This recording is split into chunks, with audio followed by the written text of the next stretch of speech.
In this special Mom Meets Machine series, we are joined by Dr. Elise Silva, the Director of Policy Research at Pitt Cyber. Her work focuses on technology policy and the impact of emerging technologies on society. After testing Elise's conversation guide, What I Want My Kids to Know About Gen AI, with our own kids and our friends' kids, we were surprised by the thoughtful, engaging discussions that it sparked. In this series, we'll explore topics like AI hallucinations, bias, and misinformation, while sharing practical ways parents can help their kids think critically about the AI tools they encounter every day. Together, we'll examine not just how AI works, but how we can raise curious, resilient kids, and what these conversations can teach us about being human.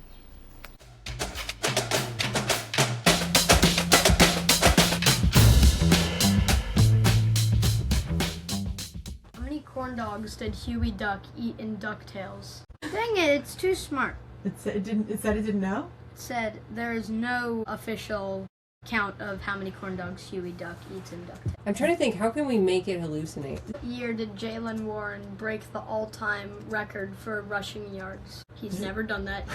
Dang it! Then it didn't do it? Yeah, no. It didn't do it. This is tough. This is really interesting, yeah. Start Maybe it needs to be lying more to I me! think I saw the article that you saw and maybe they updated it. Maybe. Because sometimes it's more complicated than AI getting things right and wrong. Sometimes it gets things really wrong, but sometimes it gets things kind of wrong by generating partial information. Right. Okay. So Max, like, I think about it as when you guys were little, you used to ask the robot questions like, who's the smartest person in the world? And you would ask these kind of vague generalities, and it didn't know how to answer them. And so I think we've all learned to interact with it in a different way. Well, you'll say, like, as measured by. Like, it's an operationalization question. Like, making sure we're getting to that. Maybe we need more vague questions. They never Can I said say hot who dog. is the devil? Yeah, try Sure, that. Who is the devil? I doubt this will work. Maybe it gives you a I'll ask that. definition. Yeah. Concept of the devil. It's just telling me Christianity. Yeah, same. who It's the Yeah. devil telling is. me in Christianity, In Judaism, Islam, in Judaism. Islam. In culture and folklore.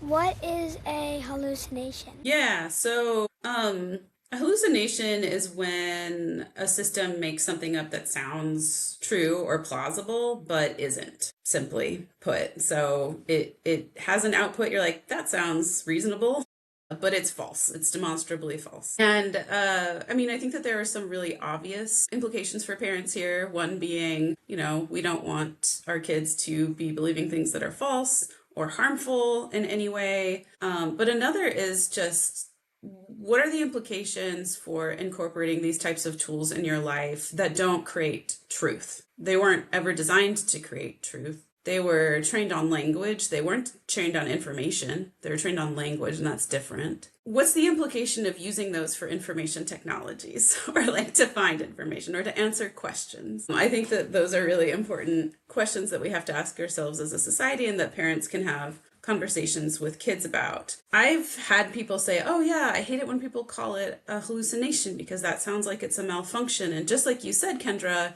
it's actually more of a measure of creativity. So if you were to say to somebody, I'm going to give you a Mad Lib, right? The sky is blank. What are 90 people going to say out of 100? Blue, probably. I'm from Seattle, so I might say the sky is gray. And I live in Pittsburgh now. Yeah. So the sky is very gray here as well. So 10 people might say gray, 90 people might say blue. If my creativity's turned up, it might go to gray a little bit more often than the 90% would show, right? And that's what LLMs can do. They can make really interesting associations between words that are surprising, but they're all kind of this Mad Lib, like fill in the blank. What could be the next word here? Depending on what all of these words that I've seen in my training data, what could be the next word here? And there are like very technical ways that you can change how creative it is. That's called temperature. That's the technical term for that. You can up the temperature and so it can sound even wackier, or you can have that temperature turned down so that the next word absolutely would be blue. That doesn't mean that it's going to be true. It just means that that's the most likely word that would come predictively in that sentence. That's such a cool point. It makes me think about the way that my kids interact with our devices. So they have all learned, so they're 5, 7, and 10, and they've learned not to ask it questions like, what's the coolest thing in the world? Because if you ask a question like that, it might go to temperature, right? It might tell you literally where the coldest region in the world is. And so everyone kind of, in order to find more answers, more truth, like you're talking about, it's about that prompt generation, right? Trying to figure out what exactly do I mean the coolest skateboard trick in the world? Do I mean the biggest bubblegum bubble anyone's ever blown in the world, right? So making sure that we're figuring out how to generate our prompts to find answers to things that we're looking for. Yeah, that's a really good point. That, like, one of the things to talk about is why hallucinations happen. They happen because it's an educated guess, and you can't ever guess completely right.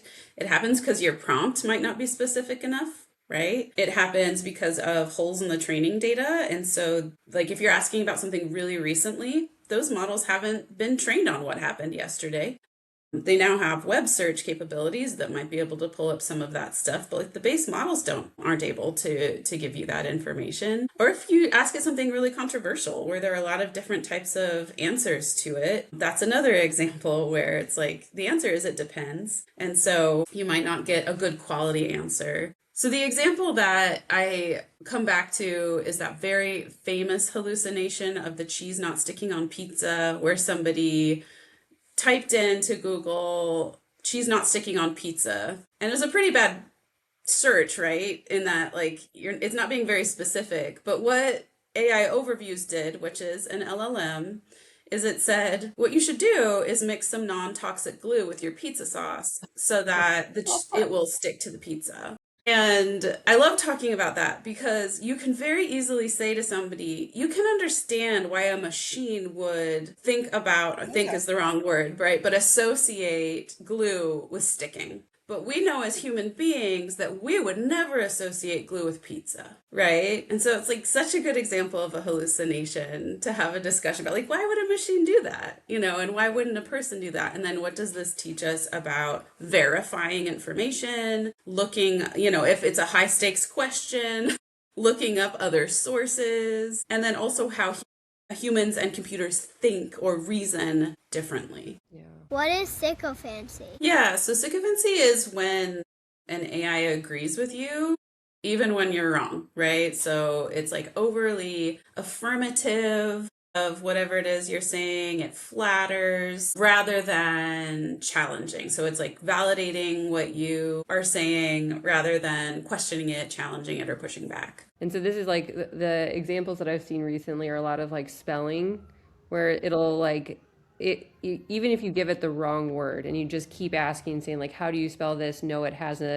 Claude has an S in it. It will start including an S, or it has started including an S. Do you have other examples of this, Elise, from the guide? Yes, plenty of examples. And one of the ways of thinking about this is that it's like you have your prompt, and then there's something called a system prompt, which we don't always have transparency into. And so that's built by the companies oftentimes. And that prompt is going to be something like, and I don't actually know, right? But like, be a good bot and help this person.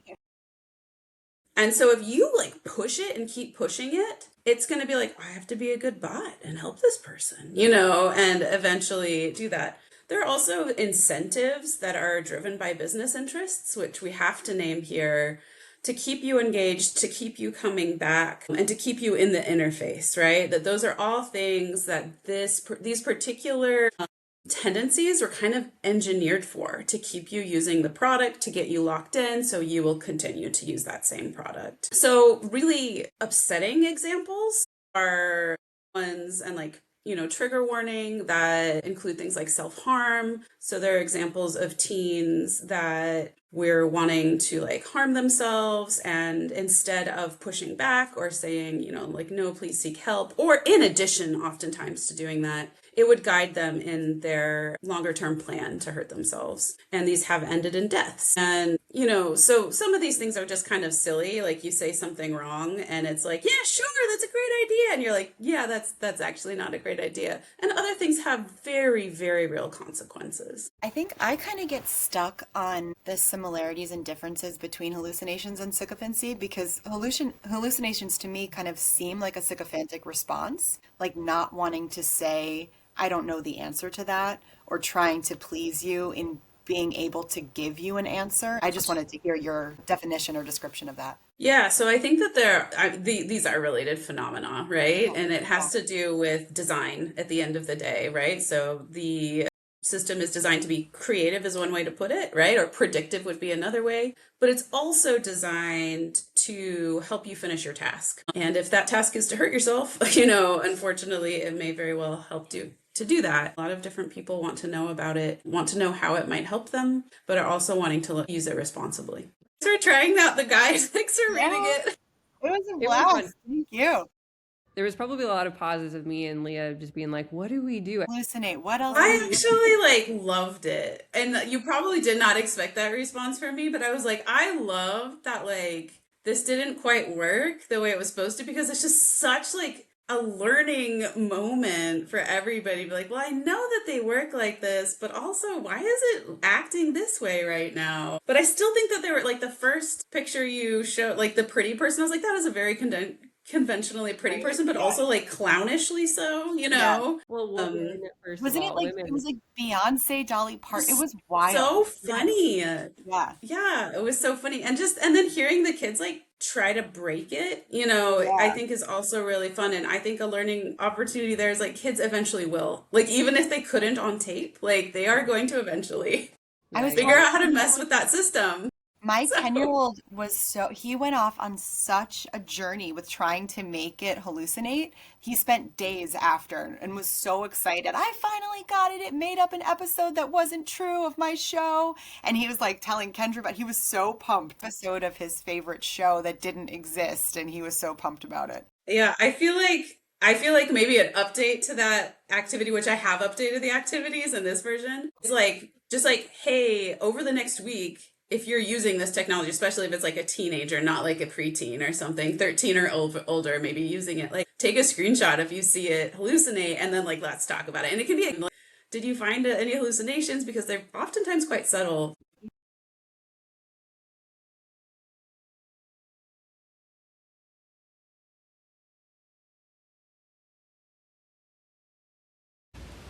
In this episode, we talked about hallucinations and sycophancy and how